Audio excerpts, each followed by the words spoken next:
পরম করুণাময় মহান আল্লাহ তাআলার কৃপায় ভালো আছি। আসলে আজকে সকালে আমার আশা হয়নি, মনটা একেবারে ভেঙে গেছে। কারণ আমরা এমন এক বাংলাদেশ চেয়েছিলাম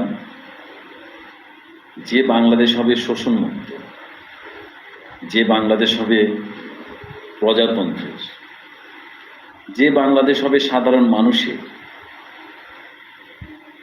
যারা সরকারে থাকবেন তারা আমাদের সেবা করবেন। দেশের মালিক থাকবো আমরা, সাধারণ মানুষ। সরকার থাকবে জনগণের সেবক। আমরা তো সেই দেশটা চেয়েছিলাম।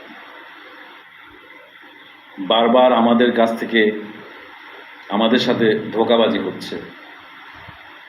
বারবার আমরা কারো উপরে বিশ্বাস স্থাপন করে যখন আমাদের সেই দিকে এগিয়ে যাই, তখন কিন্তু আমরা সেই পরিচিত ধোঁকায় পড়ে যাই। কেন এই ধোঁকা আমাদের সাথে, আমরা কি জানতে পারি?